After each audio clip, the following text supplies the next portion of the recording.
Welcome back, everybody. I'm Jake, the Scary Story Guy, and today we are talking about the classic horror novel House of Leaves, which is really a sentence that only makes sense if you put the words classic, horror, and novel in quotation marks. And I want to give a couple disclaimers up front. The first is that if you are looking for a glowing review of this project, there are countless people on the internet who will be happy to give it to you. I am not one of them. The second disclaimer is that maybe my negative opinion of House of Leaves shouldn't count for that much, because I could not even make it halfway through this absurd book. I really wanted to, I did, but every time I would see it just sitting there on my nightstand waiting to be read, I was struck by this really powerful urge to just pick it up and throw it across the room, which, as you can see, there's enough wasted paper here that might have actually hurt someone. So eventually, for the safety of my wife and dogs, I decided to quit, which means that if you think someone's opinion of a book is only valid if they've actually read the whole book cover to cover, you can safely disregard this review. In fact, I'm only posting it in the first place because public opinion of this book seems to be overwhelmingly positive, which sort of catfished me into thinking I was going to like it. So I wanted to just put my thoughts out into the world in case anyone stumbles across them who values their time and attention. So let's give a bit of background information. Mark Z. Danielewski published House of Leaves back in 2000 and has had a major cult following ever since, especially online. Go on any Reddit thread that's like,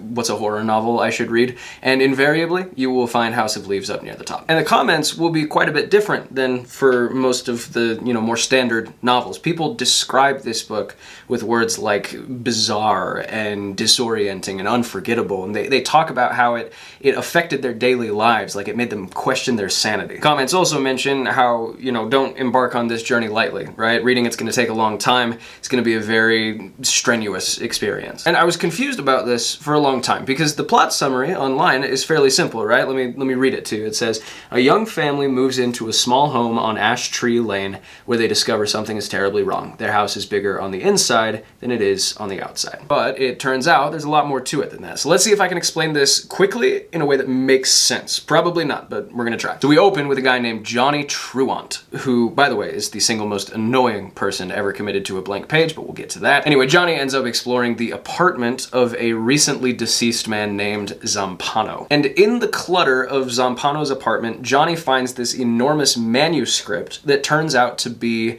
like a dissertation on a documentary film. Okay, complete with footnotes and academic language, the whole thing. Now, the documentary film in question, the subject of this dissertation, is called The Navidson Record. And that is the story of a family who discovers that their house is bigger on the inside than the outside. With me so far? Okay, so what we read is a document provided by Johnny where he takes Zampano's study of this film and then adds his own commentary on top of it, complete with footnotes and photos, multiple appendixes. It's honestly insane how complex it gets. And here's the kicker. The Navidson Record, the documentary film that Zampano is exploring here, doesn't exist.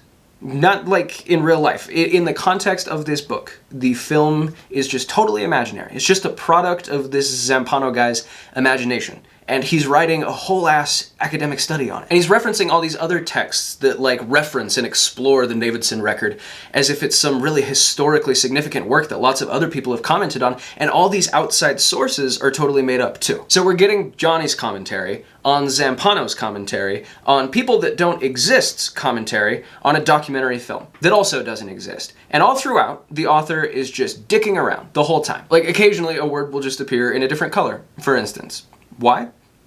F you, that's why. And then there are some pages where there's like one word on the page, and then the next page there's like two words on the page, but they're at the bottom of the page instead of the top. And then a few pages later, you've got to turn the whole fucking book upside down to read it. And I think that's basically, like, you get the gist now. That's House of Leaves. Now you might be saying, okay, Jake, but all that sounds kind of cool, actually. Yeah, that's what I thought too. It sounds maybe a little pretentious, but I was definitely intrigued to read it. Unfortunately, House of Leaves is more than just a bit pretentious. It's been like pickled in pretentiousness. There's this whole lore surrounding the origins of this book that's just, oh my god, it's just insufferable. The idea, I guess, is that this book was being passed around the seedy underground by like a bunch of rebels and outcasts, and so you'd go into like some disgusting strip club or tattoo parlor, and someone might like subversively, dangerously slide you a copy of this book. Like you have to carry it out under your jacket or some shit. There's a couple problems with this. First of all, as far as I can tell, that whole narrative positive is just like hugely overstated. The author posted big chunks of this book on his personal website before he actually published it, and then he printed off a few copies and like gave them to his friends, and that's it. And a couple of those copies were like found in 90s tattoo parlors or something. I found next to no information indicating that this origin story is actually true, but the publishers, oh man, they're really running with it. Listen to the first paragraph from the jacket of this book. Years ago, when House of Leaves was first being passed around, it was nothing more than a badly bundled heap of paper, parts of which would occasionally surface on the internet. I mean, parts of it would occasionally surface on the internet. What do you mean they would surface? They were posted deliberately by the author on his own website. And if the heap of paper or whatever was badly bundled, it's because the author himself badly bundled it before he gave it to his friends. Am I crazy? What are we doing here? They're trying to make it sound like this book was some like hot commodity on the black market. Starting with an odd assortment of marginalized youth, musicians, tattoo artists, strippers, environmentalists, and adrenaline junkies. In other words, the 5 most annoying groups of people you could possibly imagine. The book eventually made its way into the hands of older generations. It's so fucking lame. It's just so desperate to paint itself with this like 90s counterculture aesthetic. Like, oh, this book is punk. This is the voice of a new generation, man. Like, you don't even get it, man. I don't get it. That's true. Guilty as charged. I guess the one good thing that can be said for this book is that while those marginalized environmentalists just mentioned are poring over its pages, they're too busy to throw soup all across their local art museum. Which brings me to our guy, Johnny Truant, which, if that ridiculous name doesn't just prove my point perfectly, he's a rebel, bro. He skips school. School's the pits, bro. We get our education from tattoo artists and adrenaline junkies. This guy is the worst character I have ever read. I really do mean that. He is utterly intolerable. There's not a single word he says in his pages and pages and pages of incoherent rambling, not even a syllable that made me even slightly sympathetic towards him. Let me tell you what I mean. At one point, Zampano includes a German phrase in his writing, and Johnny attaches a footnote to it. So like, oh, maybe he's gonna be helpful, tell us what that German phrase means. Not quite. The footnote is like 4 pages long in small footnote text.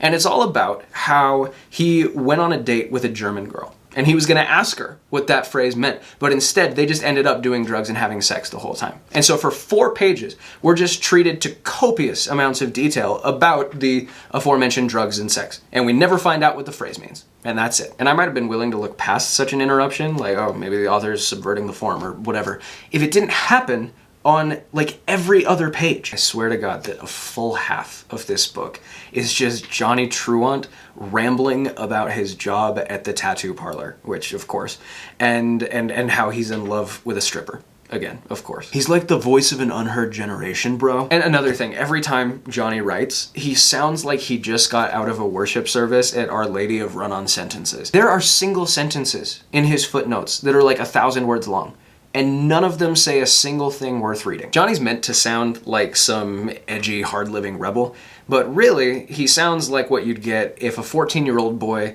discovered that God wasn't real and started reading David Foster Wallace in the same week. And there's 100 incredibly annoying, time-wasting things like this. One of the appendixes in this book, which by the way is so long that it was actually released separately as a whole other book too, is just like 75 pages of letters from Johnny's mom. So I finally just looked it up. Like, I don't see a point to any of this Johnny stuff. Is it gonna get better? So I Googled like, I hate House of Leaves, should I keep reading? And there were like 100 people on Reddit all asking the same thing. And every single comment all said, yeah, if you don't like it by now, you're not gonna like it. So you know what?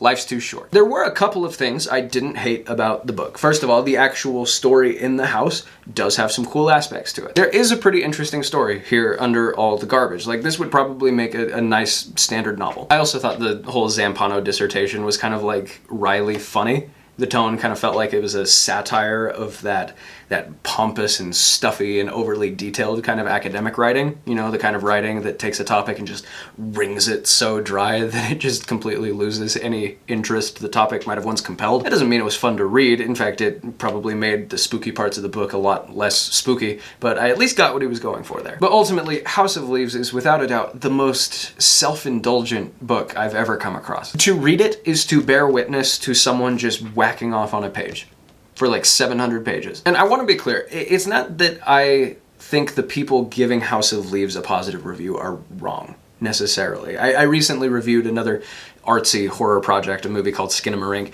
and I basically said, if you claim to like this movie, you are silly. I don't feel that way about House of Leaves. I do think that most people are being genuine in their affection for it. I think it does disturb them and disorient them and give them like this super memorable reading experience. And maybe the fault lies with me, honestly. Maybe I'm just too narrow-minded about what a book or a story should be. But at the end of the day, you know, I feel how I feel, and I utterly detested this book. Basically, it seems like House of Leaves is either gonna really be for you, or it's really not gonna be for you. There's no middle ground here. And ultimately, I just thought there was so much feedback online, basically giving this book like 100% approval rating, that I wanted to throw my hat in the ring and just say, look, I thought it sucked. But of course, if you've heard everything I've just said and you still want to read it, go right ahead. Maybe your dealer can slip you a badly bundled copy along with your weed supply for the month. Anyway, that's all I have to say about that. Stay tuned for more scary story content coming soon. Thank you for watching this video, and here's hoping you survive to see the next one.